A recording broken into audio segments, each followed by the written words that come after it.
Bonjour à tous. Bon, avant toute chose, bon courage pour cette saison qui va s'annoncer chaude et intense. On est de tout cœur avec vous et on est là si vous avez quoi que ce soit comme information à voir, modification ou suivi ou intensification de la com à apporter.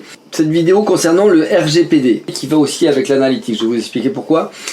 C'était important de faire cette vidéo à ce moment-là parce qu'en ce moment il y a pas mal de mouvements. Vous avez peut-être entendu des éléments sur Google Analytics qui seraient plus conforme pour rendre RGPD friendly votre site internet. C'est pour ça que cette vidéo va vous détailler un petit peu ce qu'il en est. Il y a 2 ans, la CNIL a demandé de faire une gestion de la RGPD sur votre site et d'avertir l'internaute comme quoi il y a de la collecte de cookies sur votre site internet. Donc on a fait plusieurs manips qui sont des manips donc, de bandeaux qui avertissent où ils peuvent accepter ou rejeter, refuser la collecte de cookies. Mettre une politique de confidentialité sur votre site internet traduit dans toutes les langues et un paramétrage sur Google Analytics pour empêcher la collecte à plus de 30 jours. Voilà, ça c'était le paramètre qu'on a fait sur vos sites internet. Deuxième chose maintenant qu'il faudrait, et c'est là le premier point, c'est la lecture très stricte de la CNIL. Donc quand on lit ce qu'il demande sur votre site internet, c'est qu'il y a un bandeau pop-up qui avertisse l'internaute et l'internaute puisse accepter ou rejeter. Normalement, il faudrait que ce soit symétrique. Nous, on a fait accepter et réglage. Et dans réglage, ils peuvent enlever la collecte de cookies. Pourquoi on fait accepter et réglage? Parce que si c'est symétrique, si l'internaute c'est aussi facile de rejeter que d'accepter, ils vont à 80% rejeter. S'ils peuvent, si c'est quand même plus compliqué, il y a un clic entre temps, une friction pour rejeter. Donc là, on a accepté et après on peut cliquer sur réglage et décocher la collecte de cookies, donc empêcher Google Analytics. Voilà. Et même, il voudrait pas qu'on lance Google Analytics, c'est que quand il a accepté ou réglage ou rejeté, qu'on lance ou non Google Analytics. Bon, autrement dit, les données seraient complètement faussées. Si on faisait cette gestion stricte, on fait comme une gestion de l'RGPD, on a une démarche vraiment proactive qui est un bon, pour moi, compromis, mais en tout cas, si vous le souhaitez qu'on soit beaucoup plus strict sur la RGPD pour être parfaitement irréprochable, on ne lance pas Google Analytics, on le lance que quand ils acceptent, et ils peuvent rejeter aussi facilement qu'ils peuvent accepter.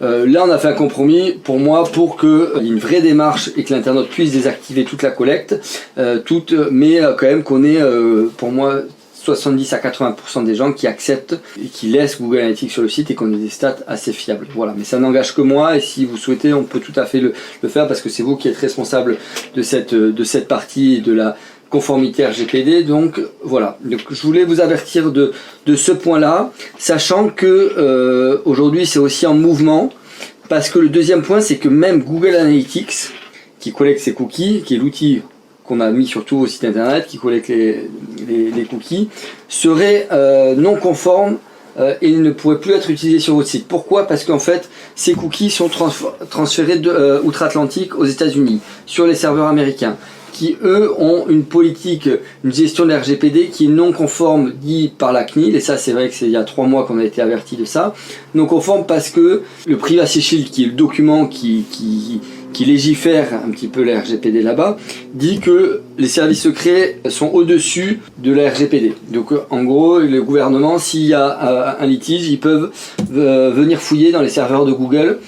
Bon, eux disent que ça ne s'est pas passé depuis 20 ans et donc du coup il n'y a pas de problème, mais bon la CNIL ne le voit pas comme ça.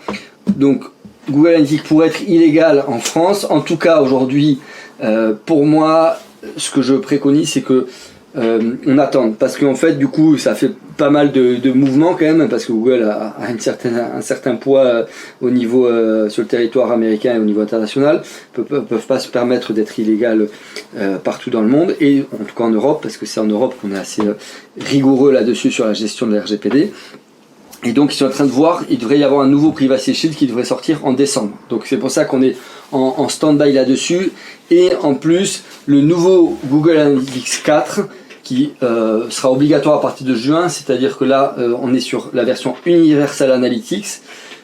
Ça va passer en Google Analytics 4 et on va vous passer tous sur cette nouvelle version. Donc vous aurez les 2 versions jusqu'à juin, et après à partir de juin, Universal Analytics ne pourra plus fonctionner. Ça, Anthony va revenir vers vous par rapport à ces informations pour vous dire quand c'est que vous avez Google Analytics 4 et vous expliquer comment ça fonctionne avec une petite vidéo. Mais donc excusez-moi, c'est un petit peu complexe la vidéo, je sais, mais au moins comme ça je vous informe et puis vous pouvez nous appeler après pour avoir plus d'informations. J'essaie de le rendre le plus pratique. Donc l'RGPD qu'on gère avec une gestion qui est assez équivoque, qui pourrait être encore plus stricte, mais voilà, qui en tout cas fausserait beaucoup les statistiques. Et après Google Analytics 4 qui s'est rajouté à cette complexité par rapport au fait que ce ne serait pas autorisé, et là c'est en mouvement. Donc en décembre il devrait y avoir un nouveau Privacy Shield et en plus Google Analytics 4 qui va mieux gérer ce consentement pour, en fait, au moment où ils envoient les données outre-Atlantique aux États-Unis, ils vont faire une anonymisation de l'IP pour pas qu'ils puissent savoir où est-ce que vous êtes, quel ordinateur vous avez, quel est votre pédigré. Et ça rendrait complètement conforme à Analytics 4 parce que ils ne pourraient pas vous tracer, voilà, ils ne sauraient pas qui vous êtes. Et donc même s'ils ont leur gestion un petit peu voluptueuse de la gestion des données personnelles là-bas aux États-Unis, ils ne pourraient pas vous retrouver. Donc ça, la CNIL serait OK avec ça. Du coup, la RGPD, comme on la gère aujourd'hui, pour moi, c'est ce que je vous conseille, mais ça n'engage que moi. Pourquoi aussi? Parce que pour l'instant, on a très peu de contrôle sur la CNIL. Là, ils ont parlé de sous-traiter les contrôles, mais en tout cas, cette gestion, comme on l'a fait, les plus grands groupes français l'utilisent encore. Hein. C'est-à-dire qu'ils lancent par défaut Google Analytics, et c'est que quand ils vont dans Réglages qu'ils annulent qu'on autorise que l'internaute a cette flexibilité de refus. Voilà. Donc du coup, tant qu'on voit que ça fonctionne comme ça et qu'on entend peu de contrôle, moi je vous conseille de le laisser comme ça, ce qui permet d'avoir une certaine lisibilité sur les statistiques. Par contre, si ça évolue, on vous tiendra informé. Pareil sur l'utilisation même de Google Analytics.